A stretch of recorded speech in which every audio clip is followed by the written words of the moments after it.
Assalamualaikum, halo rekan-rekan mahasiswa, selamat datang di sesi bedah modul kita kali ini.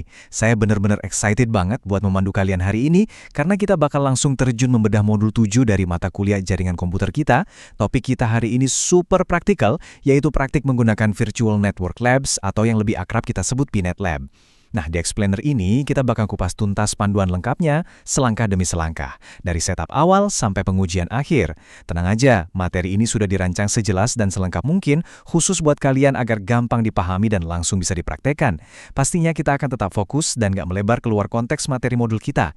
So, siapkan catatan kalian dan yuk kita mulai. Oke, mari kita bedah satu persatu roadmap lab kita hari ini. Kita mulai dari persiapan PNET Lab. Lanjut ke instalasi virtual machine, terus cara narik image perangkat. Masuk ke intinya, yaitu konfigurasi mikrotik. Dan ditutup dengan tahapan network testing. Sip, kita masuk ke fase pertama, yaitu pengenalan dan persiapan PNET Lab. Kalian mungkin bertanya-tanya, apa sih sebenarnya PNL Lab itu? PNL Lab atau Packet Network Emulator Tool Lab itu bukan sekedar aplikasi biasa ya. Bayangkan, ini tuh seperti punya laboratorium jaringan pribadi di dalam laptop kalian. Ketimbang kita harus keluar uang banyak buat beli router, switch, atau nali kabel fisik beneran, PNL Lab ini ngasih kita wadah buat ngebangun, setting, sampai nguji topologi jaringan yang kompleks banget sepenuhnya secara virtual. Ini adalah skill standar industri yang benar-benar wajib dikuasai sama mahasiswa IT. Tapi tentu aja sebelum kita bisa main-main di lab canggih ini, ada beberapa sistem requirements yang harus kalian siapin dulu.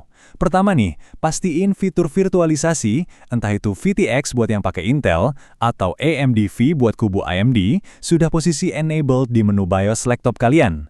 Kedua, software Oracle VM VirtualBox pastinya udah harus terinstall. Dan yang ketiga, pastiin kalian udah beres ngedownload file PNET Lab yang formatnya .ova itu. Pastiin 3 hal ini siap dulu ya sebelum kita lanjut. Lanjut ke bagian kedua nih, instalasi VM dan VirtualBox. Disinilah kita mulai ngebangun pondasi buat lab kita. Langkah instalasinya aslinya simple banget. Kalian tinggal lakuin import appliance file.ova yang tadi ke dalam VirtualBox. Tapi guys, perhatikan baik-baik di bagian ini. Poin krusialnya itu ada di settingan network adapternya. Ini literally sering banget bikin mahasiswa nyangkut. Pada step kedua, kalian wajib banget set adapter 1 menjadi NAT. Tujuannya apa? Biar virtual machine kalian tuh bisa connect ke internet buat download paket nanti. Nah, di step ketiga, atur adapter 2 jadi bridge. Ini sangat krusial biar kalian bisa mengakses web interface PNET Lab dengan mulus lewat browser di laptop host kalian sendiri. Awas, jangan sampai ketuker ya atuhannya. Masuk ke bagian ketiga, yaitu mengunduh image menggunakan iShare2. Ibaratnya lab kita masih kosong nih. Sekarang waktunya kita masukin perangkatnya lewat command line.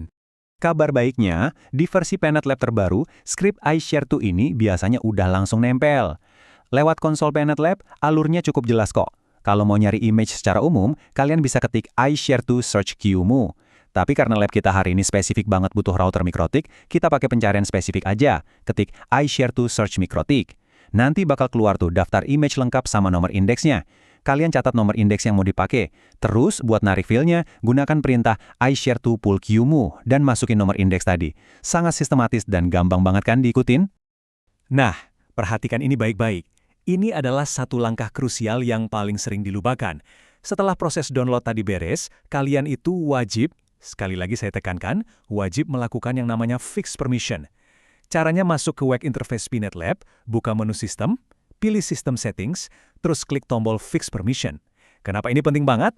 Karena kalau kalian ngeskip langkah esensial ini, image mikrotik yang baru aja di-download nggak bakal bisa dibaca sama sistem PNET Lab kalian. Hasilnya, dia nggak bakal muncul pas kalian mau bikin topologi. Jadi ingat selalu ya mantranya, habis download, langsung Fix Permission. Oke, tool sudah siap semua, sekarang kita sampai di bagian keempat, alias puncak acara dari praktikum kita, konfigurasi mikrotik dan topologi.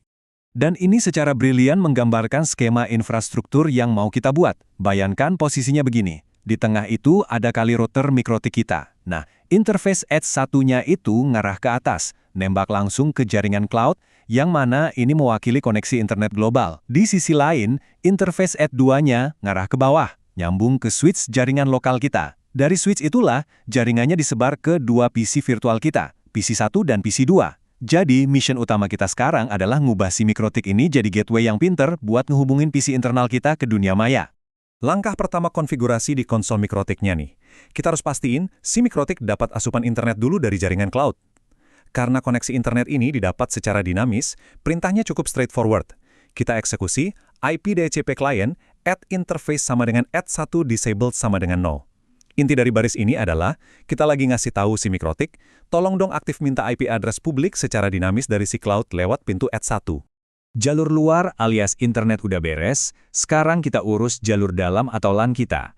Kita butuh netapin IP address statis yang bakal jadi gateway atau gerbang utama buat PC 1 dan PC 2. Kita tinggal masukin /IP address add address 192.168.10124 interface AF2. Lewat perintah ini, kita ngeresmiin kalau IP 192.168.101 itu adalah identitas router kita di jaringan lokal. Oke, sekarang kita punya IP lokal dan IP publik. Tapi tunggu dulu, jaringan lokal kita masih belum bisa load dipakai browsing internet. Kenapa coba? Karena IP private kayak 192.168 sekian-sekian itu nggak dikenali di internet publik. Disinilah magicnya terjadi lewat perintah ini. IP firewall net, add chain, source net, action masquerade, out interface, ET1. Aturan NAT masquerade yang spesifik inilah yang secara brilian bertugas menyamarkan IP lokal milik PC kalian di balik satu IP publik punya router pas mereka mau ke internet lewat ET1. Tanpa aturan ini, fix jaringan lokal kalian terisolasi total dari internet. Terus pastinya, kita pengen dong si mikrotik ini kerja otomatis bagi-bagi IP ke tiap PC, biar kita nggak repot. Nah, setelah beres ngatur DNS server, kita bikin kolam IP-nya pakai perintah /IP pool, add name sama dengan DHCP pool, ranges sama dengan 192.168.10.100 sampai dengan 192.168.10.200. Ibaratnya kita nyediain stok IP di sini. Nantinya, mikrotik bakal act sebagai DHCP server yang siap membagikan IP dari rentang ini ke perangkat PC virtual manapun yang nyambung ke LAN kita. Mari kita lanjut dan lihat gimana semua settingan tadi bekerja sama. Kita masuk ke bagian kelima, pengujian akhir koneksi jaringan. Sekarang coba kita buka konsol dari salah satu virtual PC, misalnya PC 1. Kalian perhatiin deh betapa simpel dan cantiknya perintah ini. Cukup ketik DHCP, terus tekan Enter. Cuma itu aja. Kalau settingan DHCP server mikrotik kalian sebelumnya udah bener, si PC 1 ini otomatis bakal minta dan langsung dapat IP address, subnet mask, dan gateway yang valid, tanpa harus kita ketik satu persatu. Keren kan? Nah, setelah dapat IP, jangan buru-buru girang dan langsung ngetes ping ke internet. Lakuin verifikasinya berjenjang kayak engineer beneran. Pertama, tes ping dari PC 1 ke PC 2 buat mastiin koneksi internal intralan kalian aman. Kedua, ping ke IP gateway yaitu 192.168.10.1 buat ngebuktiin jalur kabel virtual kalian ke router itu nyambung. Ketiga, baru deh ping ke IP publik kayak DNS Google di 8.8.8.8. Kalau mereply, yes, artinya NAT masquerade kalian sukses nembus internet. Dan pastinya yang terakhir, tes ping ke nama domain kayak google.com buat verifikasi kalau fitur resolusi DNS kalian berjalan dengan sempurna.